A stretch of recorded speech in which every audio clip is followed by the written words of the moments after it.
Hi friends, welcome back to Supriya's kitchen. ఇదైతే ఎటువంటి promotional video అయితే కాదండి. నేను ఇక్కడ తీసుకున్న ప్రోడక్ట్ని ఓపెన్ చేస్తూ ఆ వీడియో మీతో షేర్ చేస్తున్నాను అనమాట. మీరు పైన పేరు చూసేసింటారు. ఏంటంటే ఇది water pot, stainless steel water pot అయితే తీసుకున్నాను. అంటే ఇదివరకు అయితే నేను ప్లాస్టిక్ది యూజ్ చేస్తున్నా. అది నాకు ప్లాస్టిక్ యూజ్ చేయడం ఎందుకు అనిపించి ఇలా ఒక ట్యాప్ ఉన్నటువంటిది స్టీల్ది కావాలని చూశాను. నేను ఎందుకు ఆన్లైన్లో తీసుకున్నాను అంటే బయట ఎక్కడ స్టీల్ సామాన్ షాప్లో వెతికినా కూడా ట్యాప్ ఫిక్స్ ఉన్నటువంటిది ఎక్కడ నాకు దొరకలేదు. మళ్ళీ సపరేట్ చేయించాలన్నారు. సో అదంతా ఎందుకు రిస్క్ అని చెప్పేసి ఆన్లైన్లో స్టెయిన్లెస్ స్టీల్ చాలా వెయిట్లెస్లో వచ్చింది. దానికి ట్యాప్ ఫిక్స్ చేసుకోవడానికి ఒక హోల్ కూడా ఇచ్చారు. అలాగే లిడ్ కూడా వచ్చింది, హ్యాండిల్ కూడా వచ్చింది.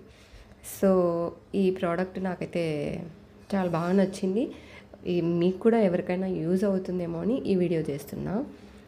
నేను ఈ ప్రోడక్ట్ని వచ్చిన తర్వాత డ్యామేజ్ ఏమన్నా ఉందా అని చెక్ చేస్తున్నాను. దీనికి స్టాండ్ అయితే బుక్ చేసాము, అది ఇంకా రాలేదు. ఇప్పుడైతే ట్యాప్ కూడా చెక్ చేస్తున్నాను, ట్యాప్ ఎలా వచ్చింది అన్నది. ఇలా ఇచ్చారు. లోపల సైడ్ నుంచి మనం ఫిక్స్ చేయాల్సి ఉంటుంది. దీన్ని బయటి పక్కకు పెట్టి నట్టు మాత్రం లోపల నుంచి ఫిక్స్ చేయాల్సి ఉంటుంది. ఇది 23 లీటర్స్ తీసుకున్నానండి. ఎందుకంటే మనకు వాటర్ క్యాన్ 20 లీటర్స్ పడుతుంది కదా. సో కాబట్టి కంప్లీట్ వాటర్ ఇందులో పడతాయని ఇది తీసుకున్నాను. Thank you for watching.